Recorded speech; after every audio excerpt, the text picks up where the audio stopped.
Talk about this, Eric Rassbach. Eric is part of the Becket Fund for Religious Liberty, representing the museum. Again, a nonprofit law firm specializing in church-state law, protecting the free expression of all religious traditions. Eric, we welcome you to America's Forum. Thanks for having me on, JD. And Eric, as you join us by phone, we just need an update. What's the latest on the case? Well, so the case had an interesting development. We're actually not representing the museum. We came in as a friend of the court, and we had raised an issue that none of the parties in the case, including the museum, had raised, which was whether these plaintiffs, the activist atheists at the American Atheist Organization, even have a right to challenge this. It's what lawyers call standing, which is basically a technical word for the right to come into court and challenge someone else's actions. And none of the parties had raised this, and then on June 19th, the Court of Appeals, which has already heard argument in this case, said, why, posed to the parties this question, why do the plaintiffs even have standing? And they referred to our amicus brief as the basis for raising that question. Specifically, they said, why is it that you're taking offense or feeling insulted by seeing a cross at a museum causes you an injury? How is that an injury?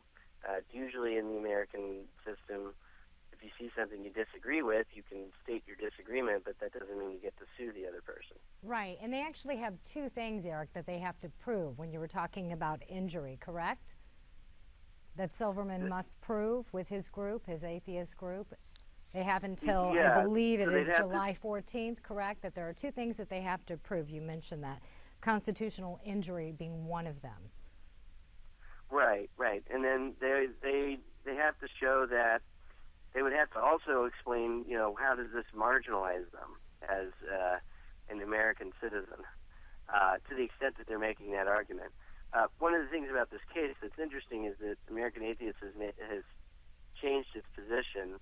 So first it was trying to get the cross taken out of the museum, and then they saw they might lose that one. So then they changed their request for relief to asking for a separate atheist monument of the same size to be placed into the museum. To a certain extent, the Court of Appeals is saying, come on, guys, is there really a lawsuit here? And I think that's, I think they're going to have a hard time responding. And as you said, they have until July 14th to do so. Well, Eric and Miranda, we've mentioned the name of David Silverman, the American Atheist president. And to be fair about it, he has spoken out on this. We have a portion of what he told Fox News, claiming that the Ground Zero cross, in his estimation, is unfair. Take a listen. It was installed in a religious service. It was installed by the government entities in a religious service by a priest. They consecrated the ground, Megan. They made this a religious working shrine in the memorial. It's not like they took an actual artifact and stuck it in there. They made a shrine in the memorial by a priest with the help of the federal government. It's illegal, and it should not be allowed. Let me ask you this. And that's why we're fighting for equality here. That's all we're looking for. Okay, so Eric, it's your turn. Is it just a fight for equality? And my goodness, it's been consecrated. It sounds like Mr. Silverman is speaking about. How do you respond to his arguments? Well, I have to say the discussion about it being consecrated, it just sounds like a sort of fearful attitude towards religious things. That there's plenty of consecrated items in the Smithsonian Museum that are religious objects that are there, religious paintings or icons or things like that. And by that reasoning, we have to go through all the museums and take out all of the art that's been there for centuries. That was painted, etc., centuries ago, because it has religious themes in it. I think it's just this idea that there's something wrong or suspicious about religious content, period. And Right. their goal apparently is to just be able to live in America where they never have to come across any mention of religion. So it's not just an equal right to come in and say their piece, but to rid the world of the viewpoint that they disagree with. So I don't think that that's right. The other thing to think about here is this is a private museum. I think that it wouldn't matter if this is a public museum. I think they'd still have a right to show the glass. Right. But this is a private museum. Eric, we only have a few more minutes, and we want to make sure we talk about another case that your organization is working on. That's the Big Mountain Jesus Monument. Yes. So that case is about it's actually under a very similar theory.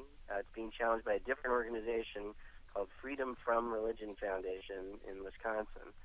And they have sued to try to take down a privately owned monument that stands on U.S. Forest Service land in Montana, in the middle of a ski resort that was put up about 60 years ago by vets that were returning from World War II and who had served in the Alpine services there. And we won that case in the district court, just like in this Ground Zero Cross case. And now that case is on appeal to the Ninth Circuit Court of Appeals in San Francisco. Well, the Ninth Circuit, you mentioned that. I got to hold my breath as a guy who represented Arizona in the Congress, but we'll see what happens there. Eric Rassbach, Deputy General Counsel of the Becket Fund, we thank you for an update on those two important First Amendment cases, and we look forward to having you back. So what's your take on this? Public versus private in the marketplace in terms of expressions of faith? You see social media where you can contact us.